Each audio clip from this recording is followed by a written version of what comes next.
Before starting the next lecture, let's just review the last lecture. Last time we started talking about the debt, efficient markets and cost of capital. हमने देखा कि जो company की weighted average cost of capital होती है, that has many components in it. उसके अंदर debt भी होता है, उसके अंदर equity भी होती है और उसके अंदर हमने preferred shares, उस तरह की बहुत सारी चीज़ें और hybrid securities भी होती हैं. हम hybrid securities को भी नहीं ले रहे, इसलिए कि अगर उनको भी हम include करेंगे तो the analysis becomes a bit too complex to start with. Later on उनको add किया जा सकता है. So अभी फ़िलहाल हम देखेंगे कि अगर कंपनी के पास bonds हैं, stocks हैं और उसके अलावा preferred securities हैं, preferred stocks हैं, तो how do we get a rate of return, not a rate of return, the cost of capital, the overall cost of capital for the company. Cost of equity तो अलग से find की जा सकती है, cost of debt अलग से find की जा सकती है, but how to find the overall cost of capital for the company. तो हमने देखा कि we will do a weighted average cost of capital. हम देखेंगे कि कितना पैसा हमें डेट की सूरत में मिला हुआ है और उस पर हमारा हमने जो रिटर्न देना है वो कितना है, रिक्वायर्ड रेट ऑफ रिटर्न जो इन्वेस्टर्स का वो कितना है. फिर हम देखेंगे कितना पैसा हमने इक्विटी की सूरत में इकट्ठा किया और उस पर रिक्वायर्ड रेट ऑफ रिटर्न कितना, उससे मल्टीप्लाई करेंगे. फिर हम देखेंगे कितना पैसा हमने प्रेफर्ड शेयर्स की सूरत में इकट्ठा किया और उसको मल्टीप्लाई कर देंगे हम उसके प्रेफर्ड शेयर्स के रिक्वायर्ड रेट ऑफ रिटर्न से. वंस वी डू दैट हमारे पास तीनों नंबर्स आ जाते हैं, उनको हम प्लस कर लेंगे तो then we finally get the cost of the weighted average cost of capital. इसी तरह अगर हाइब्रिड सिक्योरिटीज़ हैं तो उनका भी हम रेट ऑफ रिटर्न जो हमने देना है वो उसको मल्टीप्लाई कर देंगे जो हाइब्रिड सिक्योरिटीज़ में जितना पैसा हमने से इकट्ठा किया. So weighted average cost of capital की खूबसूरती ये है कि इट कैलकुलेट्स, वो हमें एक weighted average cost of capital बताता है कि ओवरऑल हमारी जो कॉस्ट ऑफ कैपिटल वो इतनी है, तो इसके मुताबिक ही हमने जो प्रोजेक्ट्स करने कम से कम उनको जो minimum rate of return gain करना है वो इतना है. एनपीवी अगर हम आईआरआर देखते हैं तो वो हमारा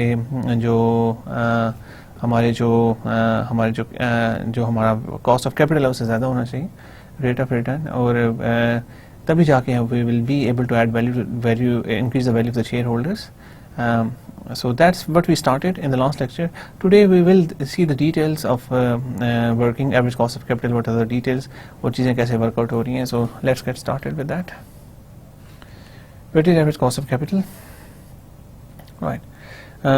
So the learning objectives of today's lectures are, after going through this lecture, you would be able to have an understanding of the following topics. So weighted average cost of capital, it is evident from the name. Today we will drive all the formulas of weighted average cost of capital, and we will see the implications कि अगर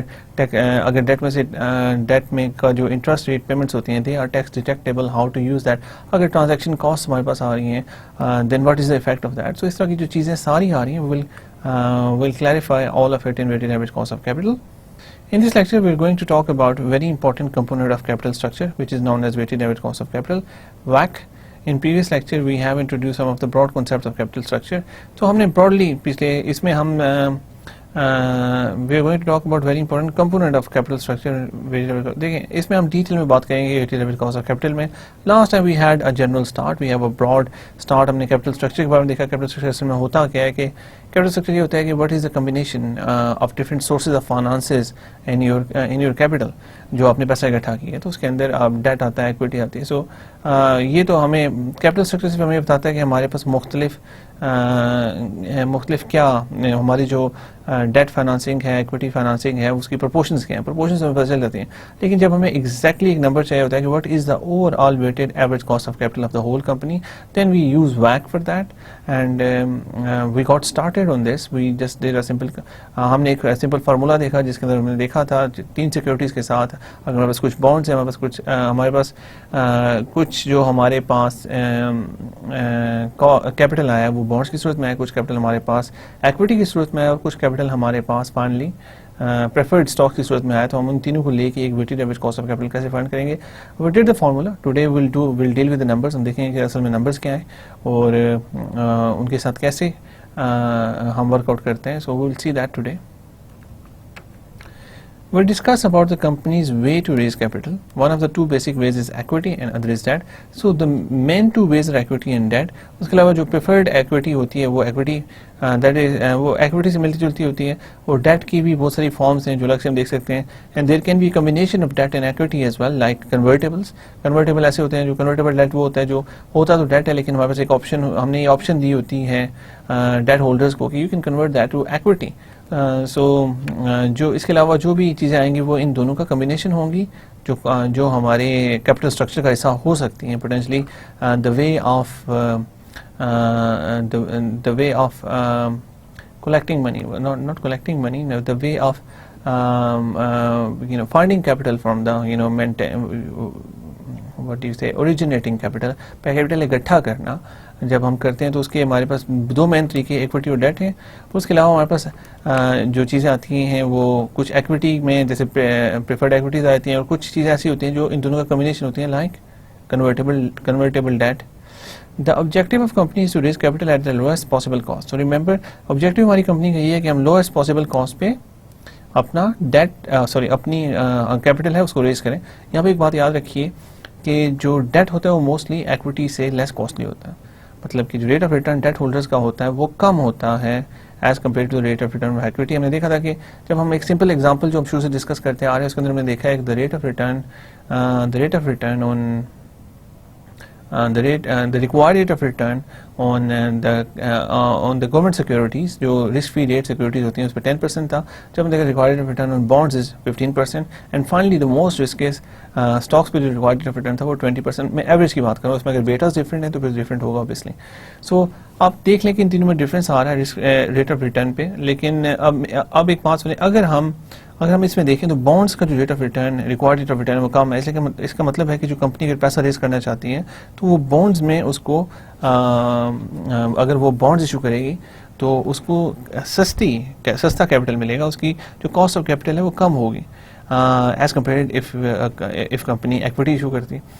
लेकिन problem यहाँ पे आ जाता है कि अगर ऐसा केस है तो और हमारा ऑब्जेक्टिव क्या है, to raise capital at the lowest possible cost, then why don't we go for all debt capital? अगर हम सारे bonds क्यों नहीं इशू कर देते, क्योंकि फिर तो हम lowest possible cost पे जा रहे हैं ना, तो हम सारा अगर bonds में इशू कर देते हैं और डिफरेंस 5 परसेंटेज पॉइंट का अगर इक्विटी इशू करते हैं उसमें 20% है, bonds 15% है, so why don't we issue all the bonds?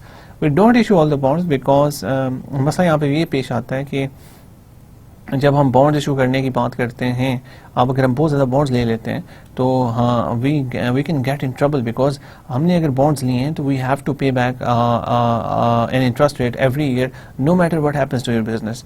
और अगर बहुत एक्सेसिव डेट हमने लिया हुआ है और अगर हम एक साल भी पे नहीं कर सकते, हो सकता है बिजनेस बहुत अच्छा हो लेकिन एक साल में किसी भी प्रॉब्लम की वजह से आप अगर पेमेंट्स इंटरेस्ट पेमेंट ना कर सके तो आपका सारा बिजनेस ख़त्म हो जाएगा। सो एक्सेसिव डेट कॉस्ट तो आपको कम पड़ी है लेकिन रिस्क बहुत ज़्यादा होता जा रहा है आपका डेट ज़्यादा होने की वजह से। इसलिए कंपनीज, मैंने आपको बताया था कि कंपनीज जो नए बिजनेस स्टार्ट करते हैं तो शुरू में अगर इस कैपिटल इंटेंसिव बिजनेस तो शुरू में उन्हें डेट ज़्यादा लेना पड़ता है, लेकिन उनकी कोशिश यही होती है कि डेट को अबाउट 20% तक मेंटेन रखा जाए और जो इक्विटी है 80%। उसके अलावा रनिंग फाइनेंस में कुछ चीज़ें, वर्किंग कैपिटल में अगर आपकी वो डेट में आ रही है then that's not a problem. लेकिन the real issue is they don't want too much of debt because that is inherently very risky. Less rate of return, आपको जो interest rate उस पे पे करना पड़ेगा वो कम होगा, लेकिन it is very risky as compared to issuing stocks from the point of view of the person who is raising the funds. जो मतलब कि कंपनी जो पैसा इकट्ठा कर रही है उनके पॉइंट ऑफ व्यू से equity is less riskier than debt.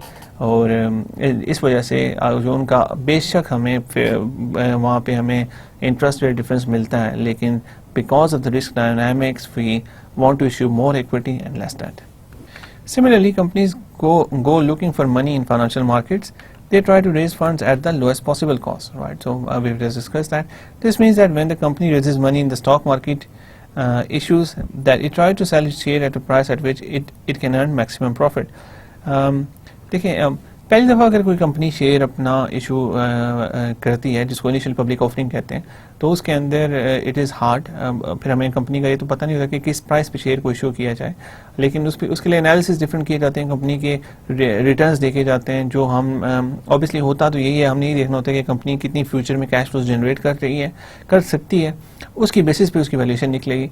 और ये वैल्यूएशन इन्वेस्टमेंट बैंक्स करते हैं, हमारे यहाँ जो कमर्शियल बैंक्स हैं उन्हीं के इन्वेस्टमेंट बैंकिंग डिवीजन होते हैं वही करते हैं, वो फिर एक इनिशियल प्राइस पे फ्लोट कर दिया जाता है। उसके बाद फिर डिमांड सप्लाई के डायनामिक्स पे आ जाता है। सब लोग देख रहे होते हैं कि कंपनी फ्यूचर में कितनी अच्छी इन्वेस्टमेंट्स कर रही है इसकी, और अगर अच्छी इन्वेस्टमेंट्स हैं जो net positive sorry positive net present value projects में अगर इन्वेस्ट करिए कंपनी तो शेयर होल्डर्स की वैल्यू इंक्रीज हुई है, दैट्स वाई ज़्यादा लोग उसमें इन्वेस्ट करेंगे। अगर नहीं है तो उसकी प्राइस नीचे आएगी और वो डिफॉल्ट भी हो सकती है।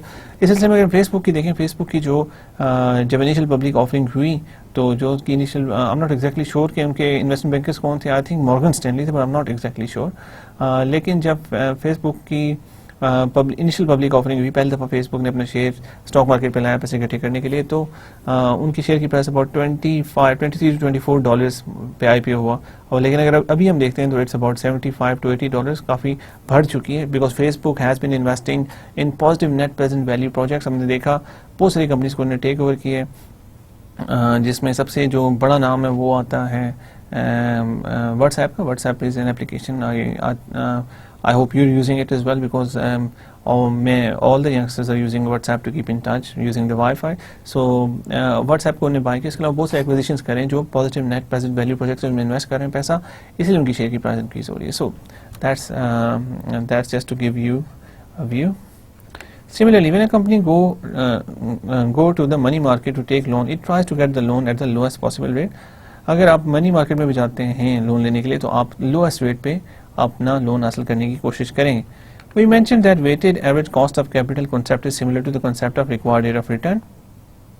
देखिए, weighted average cost of capital is similar to the concept of required rate of return, which we have discussed in earlier lectures. It is also known as the opportunity cost, and by opportunity cost we mean the rate of return that investor sacrifices by investing in the present investment. इसको हम opportunity cost की तरह भी देख सकते हैं। And by opportunity cost we mean the rate of return that investor sacrifices by investing in the present investment. अगर कोई इन्वेस्टर बॉन्ड्स में इन्वेस्ट करता है तो उसकी अपॉर्चुनिटी कॉस्ट क्या होगी, जिस फ्री रेट ऑफ रिटर्न, क्योंकि वो उसके पास दूसरी ऑप्शन थी जिसमें वो इन्वेस्ट कर सकता, लेकिन उसमें नहीं करा, वो बॉन्ड्स में करा, so that becomes the opportunity cost. So the rate of return that he can get from the second best of investment is the opportunity cost, or the rate of return. We use the required rate of return in our present value formula. WACC is similar to the required rate of return. देखिए, required rate of return वो rate of return होता है जो हमें required होता है।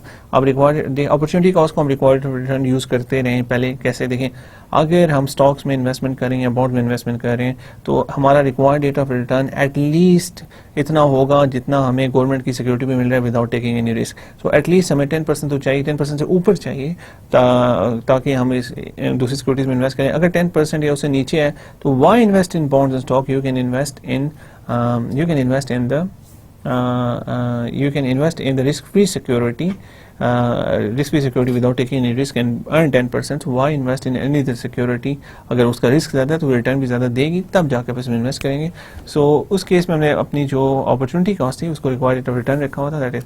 लेकिन दूसरी ऑप्शन ये जो दूसरी बात में कहता है, WACC is similar to required rate of return because weighted average cost of capital हमारी वो कॉस्ट है जिस पे हमें पता चलता है कि हमने जो पैसा इकट्ठा किया हुआ है बिजनेस में आगे इन्वेस्ट करने के लिए, वो हमें अगर 15% पे मिला हुआ है पीछे से, तो we would never invest in a project which is giving us about 13% और 12% बिकॉज हमारी वो weighted average cost of capital से कम है। So that's why weighted average cost of capital becomes our required rate of return because that's the minimum amount of return we require to break even. अगर हम वो return achieve नहीं करते then we are losing when they are losing money and we cannot be sustainably in the business for long. There is only slight difference between required rate of return and WACC. WACC only takes into account the practical aspects such as the impact of taxes and transaction costs or the flotation cost. देखिए, जब required of return है पहला जो हम देख रहे थे उसमें तो हम सिर्फ रिस्क रेट ऑफ रिटर्न देख रहे थे। WACC के केस में हम जो टैक्सेशन का इम्पैक्ट मैंने आपको बताया था कि जो डेट के ऊपर इंटरेस्ट पेमेंट्स होती हैं दैट आर टैक्स डिडक्टेबल, हम अपने प्रॉफिट अकाउंट्स में जो हमारी इनकम होती है उसके अंदर से हम वो माइनस करते हैं। जब वो माइनस करेंगे तो इसका मतलब है हमारी जो इनकम थी वो पहले ज़्यादा होनी चाहिए थी जिसके ऊपर हमें टैक्स पे करना था, वो कम होगी। अगर वो कम होगी तो इसका मतलब है कि टैक्स सेविंग्स हो रही। सो इसके इफेक्ट को भी हम WACC में देखते हैं। उसके अलावा ट्रांजेक्शन कॉस्ट मैंने आपको बताया था कि कोई भी कंपनी अगर स्टॉक या बॉन्ड इशू करना चाहती है स्टॉक मार्केट पे करेगी तो फ्लोटेशन कॉस्ट होंगी, उसके बाद ब्रोकरेज की फीस होती है, उसके बाद अंडर राइटर्स की, इस तरह की एंड लीगल फीस और ये सब फीस जो आती है हमें ये फ्लोटेशन कॉस्ट में देखना पड़ता है कि ये कितनी कॉस्ट हैं और sometimes they are quite significant cost और इनकी वजह से हम कुछ डिसीजन लेते हैं, कभी कुछ डिसीजन नहीं लेते। By taxes we mean income tax or corporation tax that the company needs to pay to the government. At the end of the year, depending upon their net income and transactions associated with issuing, selling and marketing of financial securities like stocks and bonds. When we talk about WACC, we generally include three possible types of capital. WACC is equal to RD multiplied by D plus RE multiplied by E plus RP multiplied by P. RD is the rate of return, the required rate of return by the debt holders, जो हमने debt holders को rate of return देना है, multiplied by D जो हमारी पूरी capital में जो debt की percentage है वो यहाँ पे, and RE is required rate of return by equity holders, and E is the percentage of equity on in the whole capital, and RP is the required rate of return by the preferred shareholders, and P is the percentage of capital in preferred stock.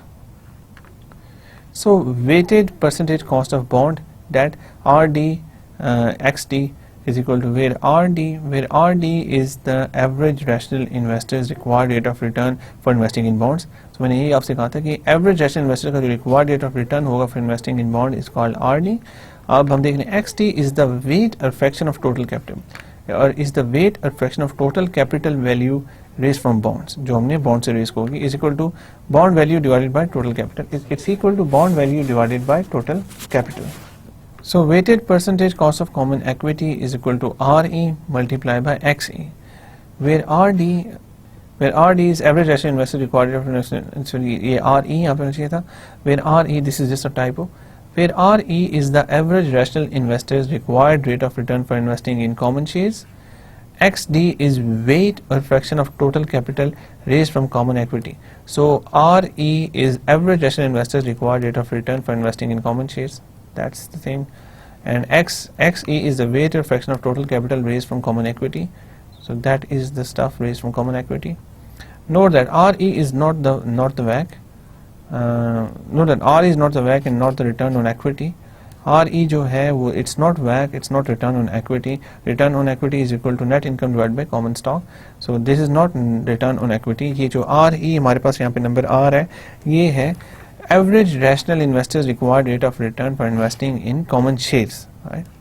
So this required rate of return we can find through Gordon's model. उसे भी हम इस्तेमाल कर सकते हैं. Second, we can find this RE required rate of return by equity holder by using security market line or capital asset pricing model. Finally, weighted percentage cost of preferred equity is equal to rate on preferred equity. So rate of where RP is the average rational investors required rate of return for investing in preferred shares. So this is required rate of return for investing in preferred shares, and XP is weight or fraction of total capital raised from preferred equity, weighted cost of capital. So and XP is the fraction of total capital invested in preferred shares. Percentage is RD XD, right? So the first term is RD, which is the required rate of return, and the cost of debt can be interpreted as required rate of return. So ये last term है, percentage is equal to RD XD. The first term is the RD, which is required rate of return, and the cost of capital can be interpreted as the required rate of return. You will recall that when we were talking about bond pricing, we also spoke about the overall return on a bond, and that is referred to as yield to maturity. So we talked about yield to maturity before. Yield to maturity वो yield है, अगर हम bond को hold करते हैं maturity तक, तो क्या yield हमें total मिलेगी. So ये, if you're rusty on this, just go back to bond pricing and you'll find what yield to maturity is. We did that in quite considerable detail there. Yield to maturity is equal to interest yield gain, interest yield plus capital gain yield. हमने कहा था अगर हम एक bond को maturity तक hold करते हैं तो फिर हमें क्या yield मिलेगी. इंटरेस्ट yield obviously दो पार्ट होंगे, एक तो इंटरेस्ट yield होगी, दूसरी कैपिटल गेन yield होगी. अब इन दोनों को जब हम ऐड करते हैं तो हमारे पास yield to maturity आती है, and it is representative of all cost of debt in the form of bond, right? So cost of debt capital is equal to RD. RD is cost of debt capital. RD जो हमारी cost of debt capital आती है. Practically speaking, bonds are issued or sold in the market at a premium, above par value, or discount below par value, and the issuance of bonds has transaction cost. देखिए जो bonds होते हैं वो या तो premium पे cell होते हैं या फिर डिस्काउंट पे सेल होते हैं, उसके अलावा issuance of bonds के साथ transaction cost भी होती हैं, जैसा कि मैंने पहले आपसे डिस्कस किया. These transaction costs include legal, accounting and marketing and sales fees. जो ट्रांजेक्शन कॉस्ट है उसमें लीगल कॉस्ट आती हैं, अकाउंटिंग कॉस्ट आती हैं, मार्केटिंग, सेल फीस, इस वजह की बहुत सारी कॉस्ट आती हैं. Both these are factored into the market price of bond used in present value formula to calculate the pre-tax cost of debt capital. Both these are factored in the market price of bond. अब ये वाली जो सारी cost होती हैं they are factored in the market price of the bond in the present value formula to calculate the pre-tax cost of debt capital. So इन सारी cost को factor in करते हैं हम अपने pre-tax cost of debt capital में. So rather than using market price of debt, use the net proceeds is equal to market price minus transaction cost. हम rather than using हम market price जो debt है वो use नहीं करेंगे, हम net proceeds देखेंगे because market price of debt तो हमें सिर्फ मार्केट प्राइस डेट की बताएगी, हमें उसमें से जब तक ट्रांजेक्शन कॉस्ट नहीं माइनस नहीं करेंगे तो हमें एग्जैक्ट कैश फ्लो नहीं पता चलेगी कि what is exact number. So we have to deduct the transaction cost from that. Will do an example on this, so you will see how it is done. Finally, debt becomes less costly because additional interest creates a new form of tax saving or tax shield. As I discussed कि जो हमारा date होता है वो less costly हो जाता है because जो इंटरेस्ट पेमेंट हम डेट होल्डर्स को पे करते हैं वो हम अपनी जो हमारी मेन जो इनकम होती है, जो हमारी इनकम जो अपनी प्रॉफिट एंड लॉस अकाउंट पे शो करते हैं उसमें से हम डिडक्ट करते हैं. जब वो डिडक्ट होती है तो ऑब्वियसली हमारी जो टैक्सेबल इनकम है वो कम हो जाती है. टैक्सेबल इनकम कम हो जाए तो हम we save tax. That's why I use the term tax shield or tax saving here. After tax cost of capital is equal to RD. After tax cost of capital is equal to RD. RD is equal to 1 minus the tax rate. Right, after tax देखें जो cost of capital होगी that will be equal to RD. RD star is equal to 1 minus after cost of sorry about that. After tax cost of debt is equal to RD, which is equal to RD into 1 minus the tax rate, where TC is the marginal corporate tax rate on the net income of the firm. ये जो हम taxation का effect है उसमें से निकाल रहे हैं कि जो हम इफेक्टिव कॉस्ट सीखना चाहते हैं बिकॉज ऑब्वियसली हम इंटरेस्ट रेट पे करने की वजह से हमें कुछ टैक्सेस भी सेव हुए हैं और वो जो टैक्स सेव हुए हैं वो हम कैसे फंड कर सकते हैं. हम RD को अगर मल्टीप्लाई करते हैं 1 माइनस TC जो हमारा इफेक्टिव टैक्स रेट है, अगर टैक्स रेट 30% है तो हम 0.7 से इसको मल्टीप्लाई करेंगे तो हमारे पास after tax cost of debt आ जाएगी और वो obviously before tax cost of debt से कम होगी. Let's take an example. So company ABC issues a 2-year bond of par value ₹1000. So देखें सबसे पहले कंपनी ABC इशू करिए 2 साल 2-year bond of par value 1000. So 2 साल का बॉन्ड है, par value 1000 है and coupon payment is 10% per annum and annual coupon payments. देखें 10% per annum हर साल 10% कूपन रेट पे होगा इस 1000 पे और जो हमारी annual coupon payment sorry it's not monthly payment, annual coupon payment होगी. Company ABC pays an investment bank ₹50 per bond to structure and market the bond. देखिए कंपनी इन्वेस्टमेंट बैंक को पे करेगी 50, किसी भी इन्वेस्टमेंट को पे करेगी 50 पर bond to structure and market the bond. So ₹50 हमने जो हमारी ट्रांजेक्शन कास्ट है वो भी इसके अंदर आ जाती है. सो हम देखते हैं इस एग्जांपल में हमारी कॉस्ट ऑफ डेट क्या निकलती है. Right, they decided to sell the bond for ₹950 that is at a discount. जो हम देखते हैं उसकी हमारी पार वैल्यू वो 1000 है लेकिन वो डिसाइड करते हैं कि वो बॉन्ड को सेल करेंगे at a discount at ₹950 that is at a discount. At the end of the first year company's ABC income statement shows that the coupon interest paid by the bond holders as an expense. और एक साल के बाद जो हमारी company की income statement पे show होगा जो कूपन पेमेंट पे किया होगा बॉन्ड होल्डर ने as an expense. So interest represents a tax saving or tax shield. Based on the net income and industry standard, the marginal corporate tax rate is 30% of net income.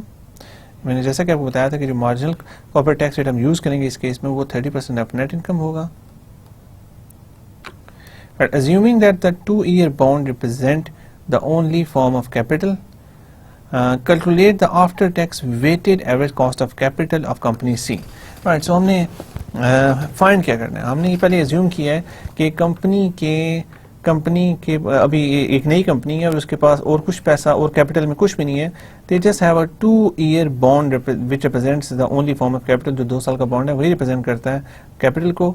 अब हमने calculate करना है, calculate the after tax weighted average cost of capital. So we have to calculate the after tax weighted average cost of capital WACC percentage for the company ABC.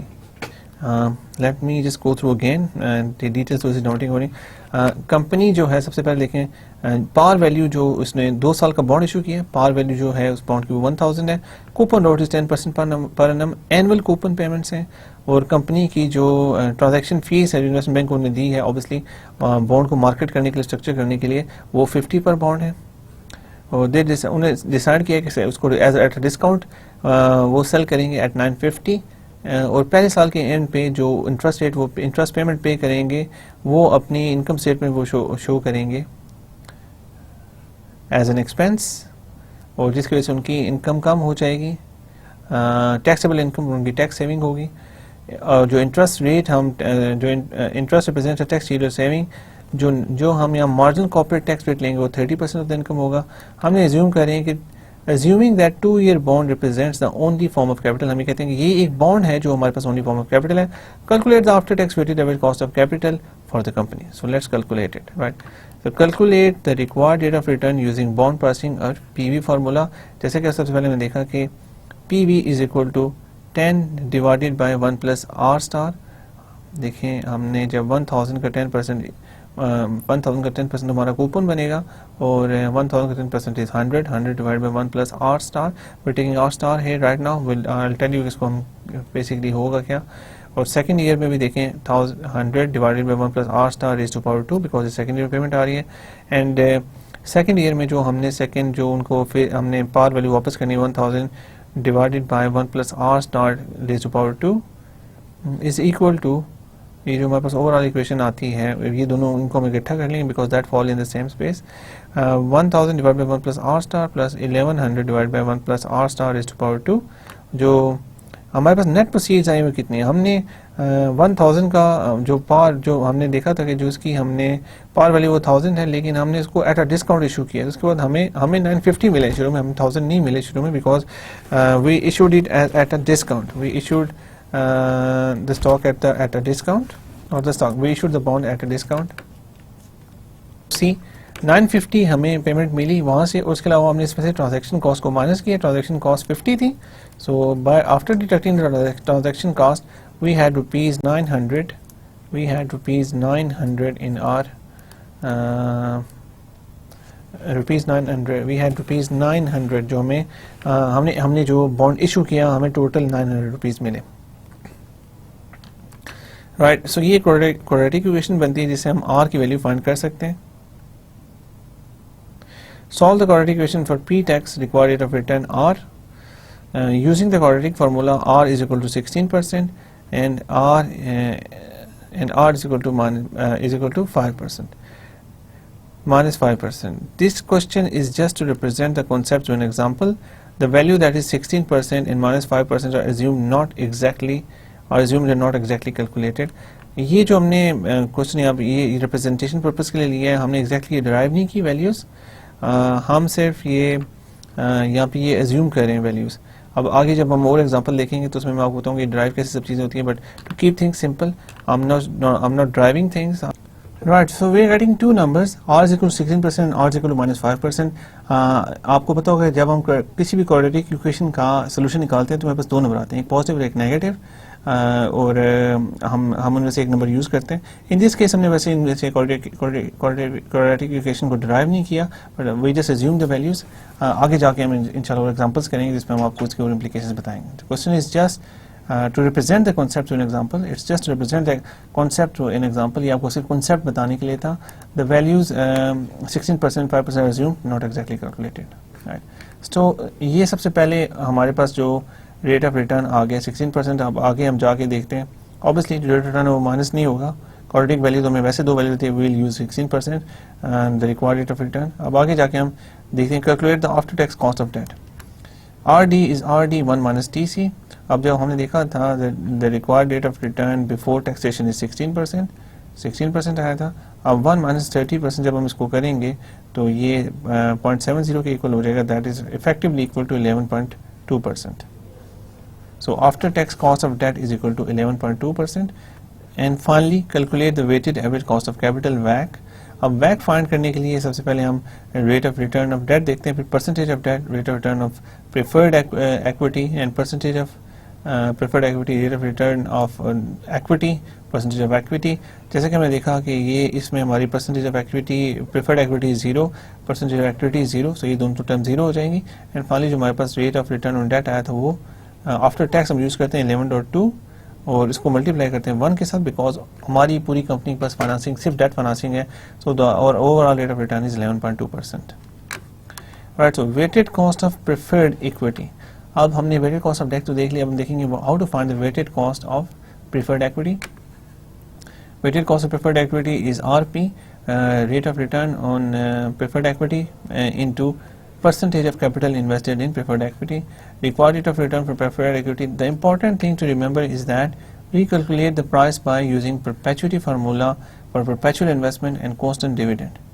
Right, so हम यहाँ पे perpetuity की जो value find करेंगे वो कैसे करेंगे? We'll find by using perpetuity formula. Remember we use the perpetuity formula क्योंकि एक दफ़ा हम शेयर बाय कर लेते हैं तो हमें जो उससे डिविडेंड पेमेंट्स मिलेंगी, they we will get those payments in perpetuity, वो हमें एक लंबे अरसे के लिए मिलेंगी। So we use that as a perpetuity and constant dividend, उसमें कांस्टेंट डिविडेंड यूज़ करेंगे। So present value is equal present price P naught is equal to div1 divide by R। अगर हम यहाँ पे रेट ऑफ रिटर्न फाइंड करना चाहते हैं तो वो हम अगर हम डिविडेंड को डिवाइड कर दें P नॉट पे तो we will get the rate of return. If you use the actual observe market price for P naught then R is equal to required rate of return. अगर हम यहाँ पे P naught पे actual observe market price use कर रहे हैं then R is equal to required rate of return. Practically speaking, the process of legally structuring, printing and marketing preferred shares certificates cost money in the form of flotation costs including brokerage and underwriting fees।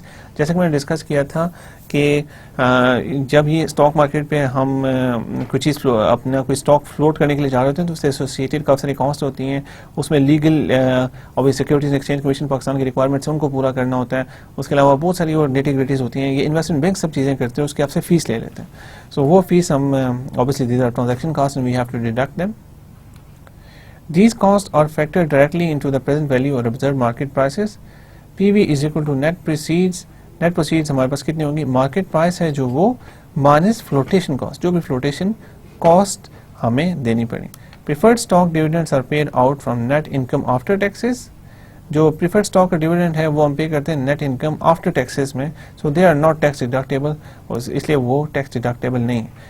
The only tax deductible income is वो सिर्फ हमारी bonds के cases में, date के case में होती है, उसमें हम जो नेट इनकम बिफोर टैक्स है वो पे करते हैं, इसलिए वो डिडक्ट करने से हमें टैक्स का फायदा होता है, लेकिन in this case there is no point doing that. Right, so again let's do an example. Company ABC wants to issue a preferred stock of face value 10। Right, so company issue करना चाहती है preferred stock of face value of ₹10। The board of directors has agreed to fix the annual dividends as ₹2 per share. So जो annual dividend board of directors ने इसके लिए choose किया वो ₹2 per share। The lawyer fee and stock broker commission will cost ₹1 per share।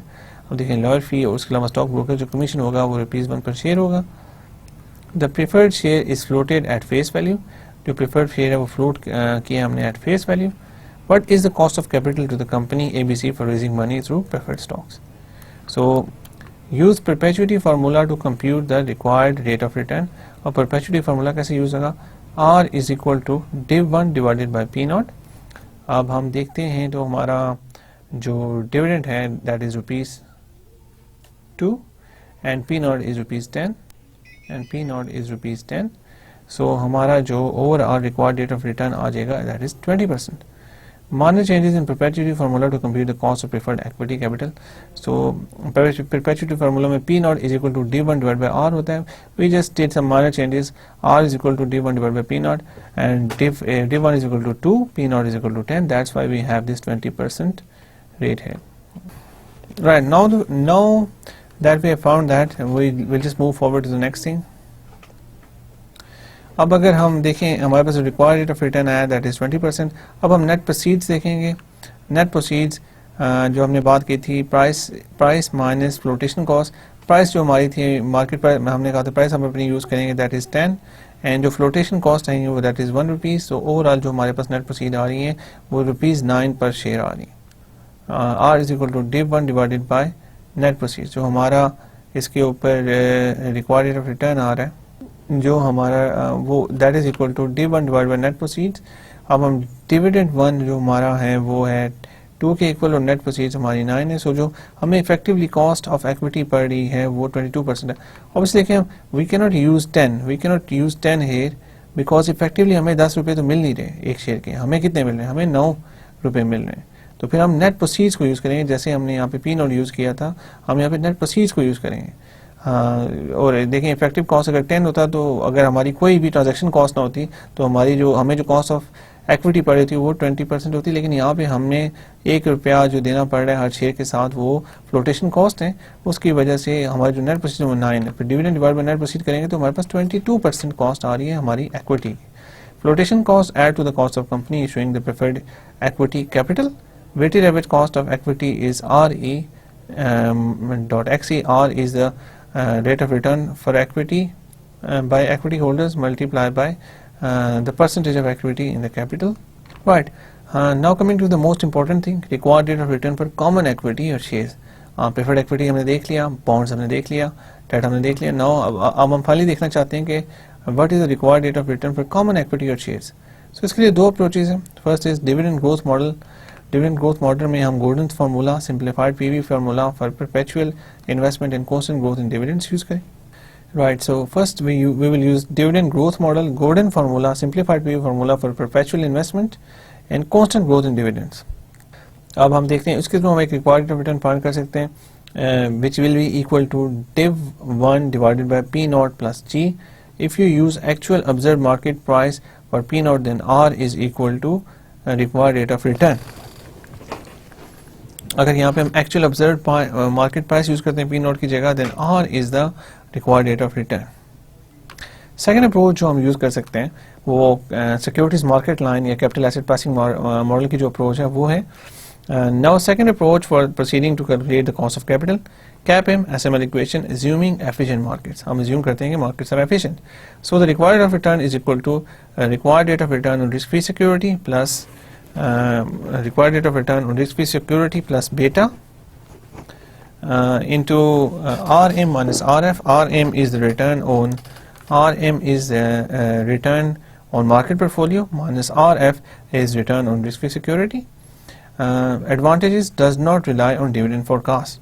So यहाँ पे हम देखते हैं कि ये जो हमारा इसका एडवांटेज ये है कि ये जो रिक्वायर्ड रेट ऑफ रिटर्न होगा ये डिविडेंड फोरकास्ट के ऊपर डिपेंड नहीं करेगा। इट विल डिपेंड, अगर आप देखें तो ये डिपेंड कर रहा है मार्केट रिस्क के ऊपर कि मार्केट प्रीमियम कितना है और वो रिलेट स्टॉक के साथ कैसे कर रहा है, इसके ऊपर हम अपनी कॉस्ट ऑफ इक्विटी निकालते हैं। So let's calculate by both the two ways and find out. So cost of common equity capital is equal to RE. Most complex of cost of capital to calculate required rate of return on common equity, neither nor observable nor unlike bond coupon interest or preferred dividends, both of which are fixed. देखिए cost of capital जब हम find cost of common equity जब हम find करने की कोशिश करते हैं तो मुश्किल इसलिए है कि जब हम बॉन्ड्स की बात करते हैं तो बॉन्ड्स में हमें पता होता है कि हमारे पास जो बॉन्ड पेमेंट है जो हमें करनी पड़ेगी वो हर साल इतनी होगी और फेस वैल्यू क्या होगी। लेकिन शेयर्स के केस में हमें ऐसा कुछ नहीं पता। हम फ्यूचर में हमें ये नहीं पता कि हमें एक साल डिविडेंड कितना पे करना पड़ेगा, दूसरे में कितना करेंगे कितना नहीं करेंगे। So that is hard to very hard to estimate this cost of capital. लेकिन अगर हम इसको भी हम दोनों अप्रोचेस को यूज़ करते हैं और मार्केट अप्रोच जो हमारी सिक्योरिटीज SML इक्वेशन और CAPM की है इन दोनों का कम्बिनेशन यूज़ करते हैं then that's the best we can do. Equity capital can be raised in two ways and required rate of return and costs are different for each. Right, so equity capital जो है वो दो तरीकों से raise किया जा सकता है और उनकी जो कॉस्ट होंगी वो दोनों की डिफरेंट होंगी। पहली चीज़ रिटेन अर्निंग्स। देखिए जो पैसा हमारे पास जो कंपनी के प्रॉफिट्स होते हैं उसमें से कुछ तो हमने आपको बताया था कुछ हम डिविडेंड्स की सूरत में वापस कर देते हैं, कुछ हम रिटेन करते हैं इसलिए करते हैं कि हम फ्यूचर में उसको positive net present value projects में इन्वेस्ट करेंगे और जब वो इन्वेस्ट करेंगे तो उससे फ्यूचर में शेयर होल्डर की वेल्थ मैक्सिमाइज होगी। सो अगर इसका मतलब है कि हम जो इक्विटी कैपिटल है या तो हम रिटेन अर्निंग से ले सकते हैं या second issue for new common stock, या तो हमारे पास जो पैसा रिटेन अर्निंग में पड़ा हो वो यूज़ किया जा सकता है और we can issue new common stock You can use RE for new stock or retained earnings which is lower. हम जो rate of return for equity है वो न्यू स्टॉक्स के लिए या रिटेन अर्निंग्स के लिए दोनों में से कोई भी यूज़ कर सकते हैं. नॉर्मली जो इसमें से कम होता है वो यूज़ करते हैं. So let's see an example. Right, so this is the most important example of this lecture. So let's see this example. Required rate of return for common equity or shares. Example: company ABC wants to issue more common stock of face value rupees 10. So company common stock issue करना चाह रही है of face value rupees 10. face value उनकी है rupees 10. Next year the dividend is expected to be rupees 2 per share. अगले साल जो dividend expect किया जा रहा है वो rupees 2 per share है. Assuming a dividend growth rate of 10% per annum, जो dividend expect है वो 2 per share है. Assuming a dividend growth rate of 10% per annum, हम assume करें कि dividend growth rate of 10% है per annum. अब ये 10% कहाँ से आया? या तो हम इसको inflation पे देख रहे हैं कि हर साल inflation 10% है तो 10% कम से कम इंक्रीज होना चाहिए. या सेकेंड हम कंपनी की जो पिछली देख सकते हैं कि पिछले 10 साल में या 5 साल में क्या डिविडेंड में कितनी ग्रोथ हुई है तो उससे भी हम डिविडेंड ग्रोथ रेट निकाल सकते हैं. The lawyer's fee and the stockbroker commission will cost ₹1 per share. But again, lawyers और stock brokers का जो commission है वो total ₹1 per share होगा. Investors are confident about company ABC. Investors are confident about company ABC. So the common share is floated at a market price of 16.6 premium, right? So जो investors हैं उनका एक अच्छा और वो confident हैं company ABC की. So common share जो float होता है फेस वैल्यू उसकी 10 है लेकिन जो फ्लोट करते हैं वो 16 पे करते हैं at a premium of 6.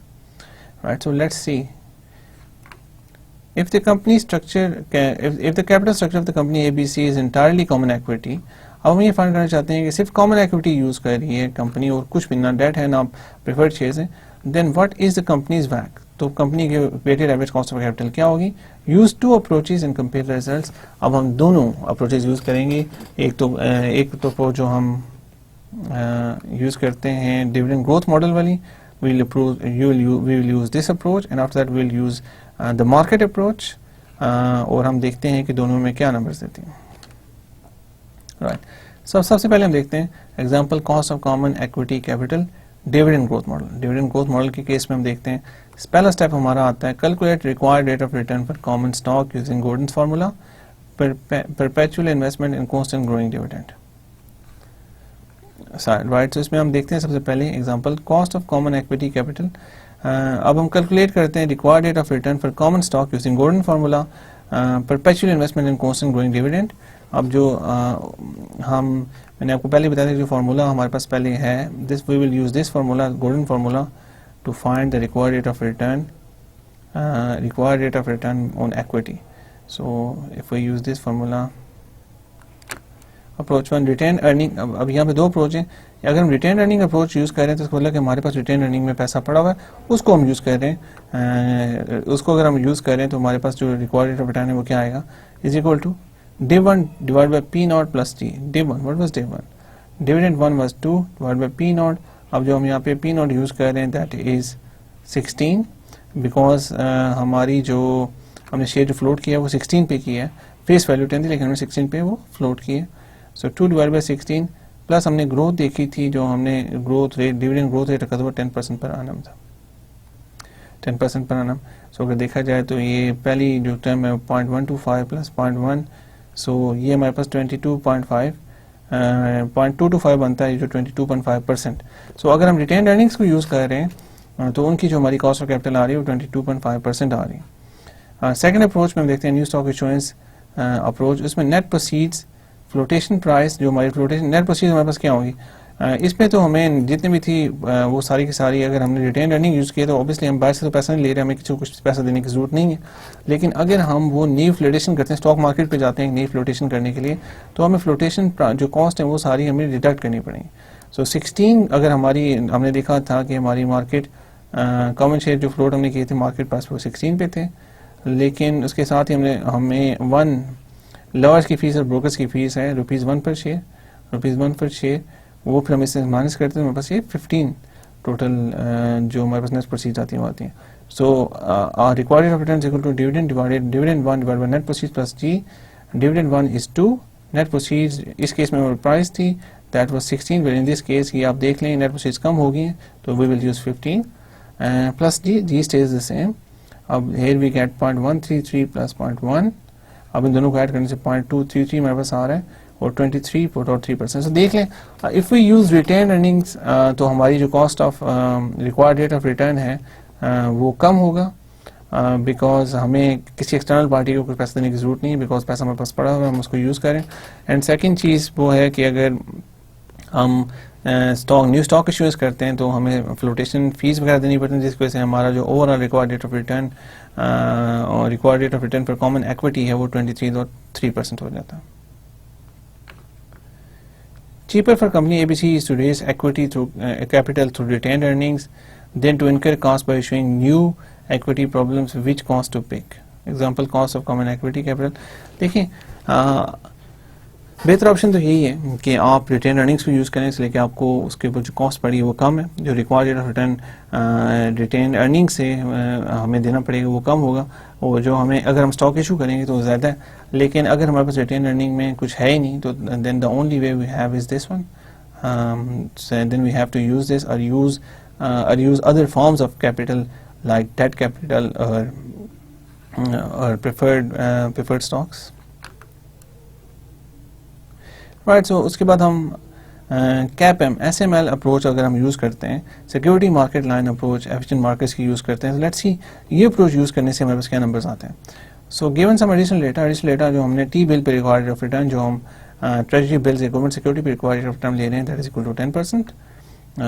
Market rate of return is equal to 20%.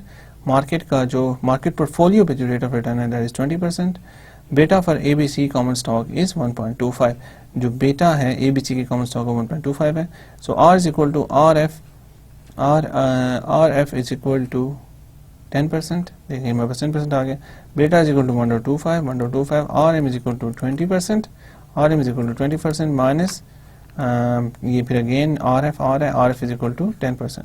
So it's 10% plus 12.5% which is exactly is equal to 22.5%. So ये दोनों आंसर्स हमारे पास सेम आते हैं. जो में जो मार्केट रिटर्न जो मार्केट रिस्क में रिटर्न देता है वो that is exactly the same as compare to the Gordon's approach, dividend growth model approach. Same answer as retained earning approach. In dividend growth model advantage, don't need to forecast dividends in CAPM approach. So इसमें हमें dividend को forecast करने की ज़रूरत नहीं पड़ती और जो मेजर्स ले रहे होते हैं वो ज़्यादा रोबस्ट है बिकॉज ये वाला मेजर भी हमें मार्केट से मिल जाए. ऑब्वियसली जो टी बिल का रिक्वायर्ड रेट ऑफ रिटर्न है वो भी हमें मिल जाता है. हमें ये एस्टिमेट नहीं करना पड़ता. मार्केट रेट ऑफ रिटर्न भी हमें मिल जाता है, हमें एस्टिमेट नहीं करना पड़ता. बीटा हम या तो रिग्रेशन खुद रन करके फाइंड कर सकते हैं या फिर हम किसी कंपनी ने जो फाइंड किया होता है वो हम यूज़ कर सकते हैं. रेटिंग एजेंसीज वगैरह जो फाइंड करती हैं उनका यूज़ कर सकते हैं. सो इसका मतलब है कि इसमें फिर हमारा पर्सनल बायस कम हो जाता है. कई दफ़ा हम डिविडेंड्स को ऊपर नीचे कर देते हैं या एस्टिमेशन एरर ज़्यादा आता है. इसमें एस्टिमेशन एरर का चांस कम है और इसलिए कि जो जितनी भी चीज़ें हैं वो हमें आउटसाइड फैक्टर से मिल जाएंगी. अगर ये मिलती हैं तो ये वाला जो नंबर है ये ज़्यादा बेहतर रिप्रेजेंट करेगा reality. Same answer at retained earning approach. In dividend growth model advantage, don't need to forecast dividend in CAPM approach. CAPM matches dividend model if no flotation transaction cost and market is efficient required rate of return opportunity cost. But CAPM match करता है dividend model में जब transaction cost नहीं. जब transaction cost बीच में आ जाती है तो देखें यहाँ पे 23.3% आ गया और यहाँ पे 22.5% आ रहा है.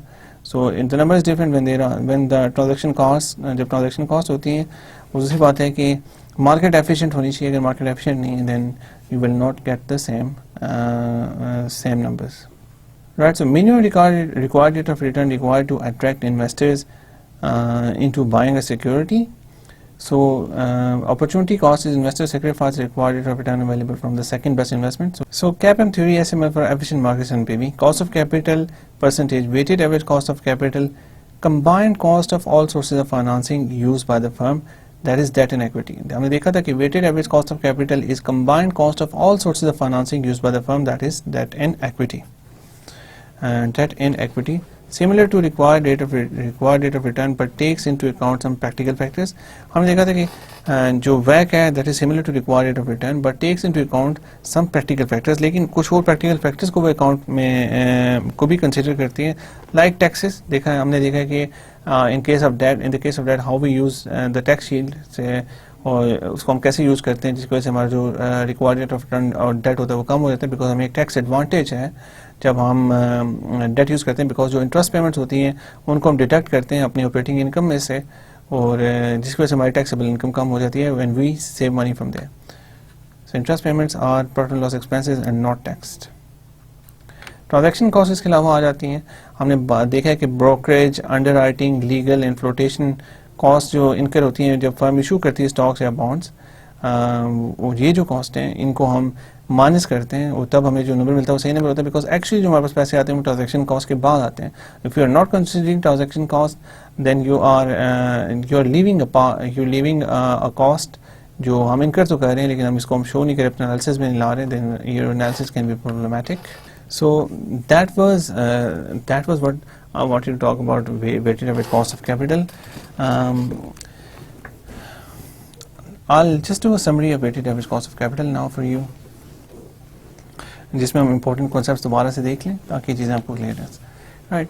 So weighted average cost of capital में हमने देखा कि कंपनी की जो फाइनेंसिंग होती है वो मुख्तलिफ किस्म की होती है. कंपनी, कोई भी कंपनी एक ऐसी नहीं होती या तो सोली फोकस कर रही हो डेट फाइनेंसिंग पे या फिर इक्विटी फाइनेंसिंग पे, या फिर सिर्फ हाइब्रिड फाइनेंसिंग हो उसके अंदर.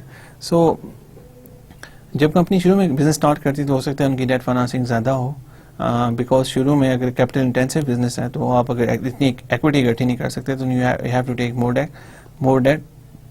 लेकिन कंपनीज प्रेफर करती हैं कि उनकी डेट की जो डेट और एक्विटी की परसेंटेज हो वो 20-80 हो, कि 20% उनका डेट हो और 80% उनकी एक्विटी हो. हमने ये भी देखा है कि जो हमारा डेट होता है उसके ऊपर जो इंटरेस्ट रेट होता है वो एक्विटी, जो required rate of return investors का होता है वो एक्विटी से कम होता है. एक्विटी हम देख लें तो उस पर required rate of return investors का ऑन एवरेज हम जो एग्जांपल्स में देखते आ रहे हैं 20%, लेकिन जो डेट पे जो रेट ऑफ रिटर्न है इन्वेस्टर्स का रिक्वायर्ड रेट ऑफ रिटर्न वो 15% है. सो अगर 5% का इंटरेस्ट रेट डिफरेंशियल आ रहा है और हमारा मकसद ये होता है to minimize the weighted average cost of capital, then it makes sense to then doesn't it make sense to invest to raise money just from the debt and don't use equities. लेकिन इसके साथ problem ये आता है कि जब आप date बहुत ज़्यादा यूज़ करते हैं then you apparently become more risky. इसके आप ऐसे बनते हैं बिकॉज अगर हमारा 70 या 80% हमने डेट लिया हुआ है किसी बिजनेस के लिए, कोई करने के लिए, तो प्रॉब्लम बिकम्स कि हमें रेगुलर इंटरेस्ट पेमेंट्स करनी पड़ती हैं. If you are not able to pay the interest then our business can go busted. हमारा बिजनेस हम बिजनेस में से आउट हो सकते हैं और we can lose all our money. लेकिन अगर हमने एक्विटी इशू की हुई, एक्विटी पे देखें अगर हमें कॉस्ट तो ज़्यादा, रिक्वायर्ड रेट ऑफ रिटर्न जो इन्वेस्टर्स का वो ज़्यादा है, लेकिन उसमें हमें फ़ायदा ये है कि in case we have a bad year और टू, तो उसमें अगर हम डिविडेंड नहीं देते तो then we can survive that, but with that there is no survival. So debt is cheap, but it comes with strings like if you don't pay the interest payments, you can get bankrupted. Equity के अपने मसाइल हैं, लेकिन equity equity का इस sense में risk कम है, लेकिन रिक्वायर्ड रेट ऑफ रिटर्न जो equity होल्डर्स का वो इसलिए ज़्यादा है कि उनके लिए. देखें अब ये ऑपोजिट चीज़ें दोनों आ रही हैं. पहली बात है कि एक्विटी का हम शुरू से देखते हैं कि equity is the most risky asset, और अभी मैं आपसे कह रहा हूँ कि एक्विटी इज़ लेस रिस्की. अब पॉइंट ऑफ व्यू इसका डिफरेंट है. Equity is the most risky asset for the investor, because investor को पता है कि कभी मुझे बॉन्ड मिले, कभी हमें डिविडेंड मिलेगा, कभी डिविडेंड नहीं मिलेगा, कितना मिलेगा we are not sure, capital gain होगा या नहीं होगा, सो ये दे आर नॉट श्योर. उनके लिए तो वो बहुत रिस्की है. लेकिन कंपनी के पॉइंट ऑफ व्यू से देखें तो it's not risky, it's the least risky thing, because company की मर्जी है वो उनको डिविडेंड दे या ना दे, जितना भी दे, और वो आपके साथ ओनरशिप, वो आपके लॉसेस भी शेयर करते हैं, वो आपके गेंस भी शेयर करते हैं. तो कंपनी के लिए जो सबसे लीस्ट, कंपनी के पॉइंट ऑफ व्यू से जो सबसे least risky mode of financing है वो एक्विटी है. डेट इज़ डेट अगर आप देखें इन्वेस्टर के पॉइंट ऑफ व्यू से देखते हैं अगर, तो डेट उसके लिए लेस रिस्की है, बिकॉज उसको पता है कि उसको जो अगर कंपनी फेल भी हो जाती है तो मुझे मेरी इंटरेस्ट पेमेंट्स हर हालत में मिलेंगी, और सर्टेनिटी है, उन्हें पहले से पता है कि आपको हर साल इतनी कूपन पेमेंट्स मिलेंगी, फाइनल पेमेंट है. लेकिन कंपनी के लिहाज से फिर डेट ज़्यादा रिस्की हो जाता है, बिकॉज कंपनी ने इंश्योर कर दिया कि हमने आपको हर साल इतना देना है. What if company loses money, अगर कंपनी लॉसेस के फैल जाती है तो फिर कैसे उन्हें पे करें. सो ये सारी चीज़ें कंसिडर करनी पड़ती हैं, देखनी पड़ती हैं. And risk depends from the perspective कि हम किसके पर्सपेक्टिव से देख रहे हैं. So we covered all that. So अभी हमने I did an example with you जिसमें अभी फाइनली हमने देखा है कि what is weighted average cost of capital. Weighted average cost of capital में हमने सबसे पहले हमें देखते हैं कि व्हाट आर द परसेंटेजेस कि डेट की कितनी परसेंटेज है हमारी ओवरऑल इक्विटी में, सॉरी ओवरऑल कैपिटल में हमारी डेट की कितनी परसेंटेज है. फिर हम देखते हैं कि इक्विटी की कितनी परसेंटेज है हमारी ओवरऑल कैपिटल में. फिर हम देखते हैं कि प्रिफर्ड जो स्टॉक है उसकी क्या परसेंटेज है हमारी ओवरऑल कैपिटल में. सो जब ये हमारे पास परसेंटेज आ जाते हैं फिर हम रिक्वायर्ड रेट ऑफ रिटर्न देखते हैं. Then we see required rate of return on debt, उसमें required rate of return on equity, required rate of return on preferred stocks. जब हमारे पास रिक्वायर्ड रेट ऑफ रिटर्न तीनों आ जाते हैं तो हम उनको उनकी परसेंटेज से मल्टीप्लाई करके ओवरऑल ऐड कर देते हैं. हमारे पास एक ओवरऑल नंबर आ जाता है weighted average cost of capital का. इसके अंदर कुछ और कंसिडरेशंस भी हमने देखे हैं कि जब हम डेट की rate of return find required rate of return find करने के लिए चाहते हैं तो वहाँ से हम जो उसमें से हम टैक्सेशन को माइनस करते हैं, टैक्सेशन की टैक्स सील जो आती है. बिकॉज हमने देखा है कि जो पहले जो इंटरेस्ट रेट हम डेट होल्डर्स को पे करते हैं दैट इज टैक्स डिडक्टेबल. जो हमारी income profit and loss account में इनकम होती है उसमें से हम उसको माइनस करते हैं. उसमें से अगर हम उसको माइनस करेंगे तो ऑब्वियसली उसकी वजह से हमारी टैक्सेबल इनकम कम होती है. टैक्सेबल इनकम अगर कम होती है तो हमें कम टैक्स पे करना पड़ता है, जिसकी वजह से जो एक फ़ायदा है हमारा अगर हम डेट फाइनेंसिंग हासिल करते हैं या फिर उसको इशू करते हैं. सो वो हमने देखा. उसके अलावा हमने देखा कि कुछ ट्रांजैक्शन कॉस्ट होती हैं जो हर सूरत में होती हैं, जो लीगल फीस या फ्लोटेशन कॉस्ट जो हम अंडरराइटर्स को देते हैं, इन्वेस्टमेंट बैंक्स वगैरह से लेते हैं, वो डेट की सूरत में भी होती हैं, वो इक्विटी की सूरत में भी होती हैं, वो प्रेफर्ड स्टॉक की सूरत में भी होती हैं. तो उसको हम माइनस करते हैं और उसके इम्पैक्ट्स भी देखते हैं कि ओवरऑल रिक्वायर्ड रिटर्न पे उसके इम्पैक्ट्स क्या आ रहे हैं. इक्विटी के केस में हमने देखा कि हमारे पास दो ज़राए हैं जहाँ से हम इक्विटी हमें मिल सकती है. एक तो रिटेन अर्निंग में भी इक्विटी होती है. जो हमने अपना कंपनी के प्रॉफिट्स हमने डिस्ट्रीब्यूट नहीं किए होते, जो हमने रखे होते हैं फ्यूचर इन्वेस्टमेंट्स के लिए, अगर हम वहाँ से पैसा लेते हैं तो then we don't have to pay any transaction cost. लेकिन अगर हम नए शेयर्स इशू करते हैं then we have to pay transaction cost, that will be more expensive.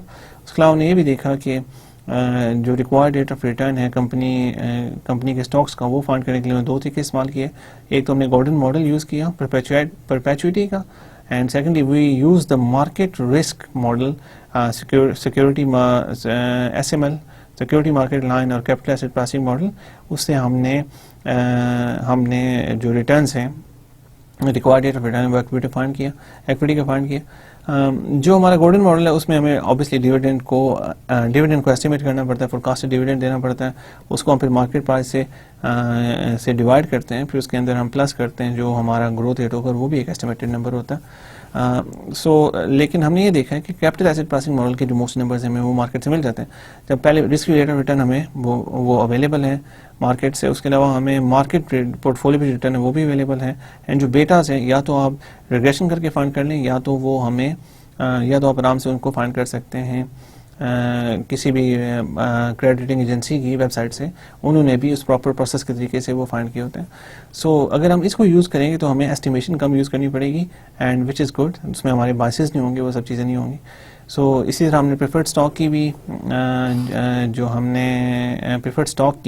जो हमने रिक्वायर्ड रेट ऑफ रिटर्न है वो भी फाइंड किया, और उसमें से भी हमने ट्रांजैक्शन कॉस्ट जो भी हमें देनी पड़ी उसको माइनस करते हैं ताकि हमें पता चले कि ओवरऑल हमारे पास कितना रिटर्न जो है वो हमें पे करना पड़ेगा. सो जब हमारे पास डेट, इक्विटी और प्रेफर्ड स्टॉक का रिक्वायर्ड रेट ऑफ रिटर्न्स आ जाते हैं जो हमने पे करने हैं, और फिर हम देखते हैं कि what percentage of capital constitute of equity, what percentage of capital constitute of debt, what percentage of capital constitute of preferred stock.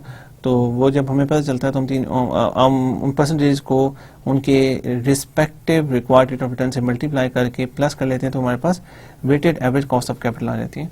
And finally weighted average cost of capital जब हमारे पास आ जाती है वो हमें ये बताती है कि हमने जितने मुख्तलिफ ज़राए से पैसा इकट्ठा किया है, जो हम आगे बिजनेस में इन्वेस्ट करना चाहते हैं, positive net present value project में इन्वेस्ट करना चाहते हैं, वो एग्जैक्ट नंबर है क्या. और वो जो नंबर होता है, फिर हमने ये देखना होता है कि जो मैंने आपसे दो चीज़ें की थी कि हम पहले देख रहे थे in terms of opportunity cost. In terms of opportunity cost, अगर हम किसी एक प्रोजेक्ट में इन्वेस्ट करते हैं तो हम सबसे पहले देखते हैं in terms of opportunity cost, कि अगर हम बॉन्ड्स में इन्वेस्ट करते हैं तो हम देखें व्हाट इज अपॉर्चुनिटी कॉस्ट। अगर हम बॉन्ड्स में ना करते तो सेकंड क्या चीज़ थी जिसमें हम इन्वेस्ट कर रहे होते हैं, तो हमने देखा कि वो बॉन्ड्स में ना करते तो फिर हम रिस्क फ्री सिक्योरिटी में कर रहे होते हैं, उसको छोड़ के हम बॉन्ड्स में कर रहे हैं। सो हम उसको एज अपॉर्चुनिटी कॉस्ट लेते हैं, उसको हम as required rate of return लेते हैं कि कम से कम इतना कि ये रिस्क फ्री सिक्योरिटी है, कोई रिस्क नहीं है इसके अंदर, हमें इतना रिटर्न नहीं दे रही है, कम से कम इससे ज़्यादा हमें मिलेगा तब हम बॉन्ड्स में इन्वेस्ट करेंगे। अगर इस जितना मिलेगा या इससे कम मिलेगा, we will not invest in the bonds, it's better for us to take the risk free security. दूसरा तरीका एक ये भी देखा जा सकता है कि अगर हमने weighted average cost of capital हमारी 15% या 16% आती है तो देन वी विल कंसीडर, फिर हमें देखना पड़ेगा हम जिस भी प्रोजेक्ट में इन्वेस्ट करें वो हमें कम से कम हमारी weighted average cost of capital cover करवाए। अगर हमारी weighted average cost of capital 16 है और हम किसी ऐसे प्रोजेक्ट में इन्वेस्ट नहीं कर सकते जिसकी नेट प्रेजेंट वैल्यू 16% से कम हो, मतलब जो से हमें रिटर्न मिल रहा हो वो 16% से कम हो, अगर ऐसा केस है तो इसका मतलब हम negative net present value projects में इन्वेस्ट करें और then will keep on losing money. So that's the kind of stuff I talked about in this lecture. So we just have a few more lectures left in this course, and after that we'll do some revision lectures. Hopefully I'll see you in the next few lectures. Thank you for your time. Allah Hafiz.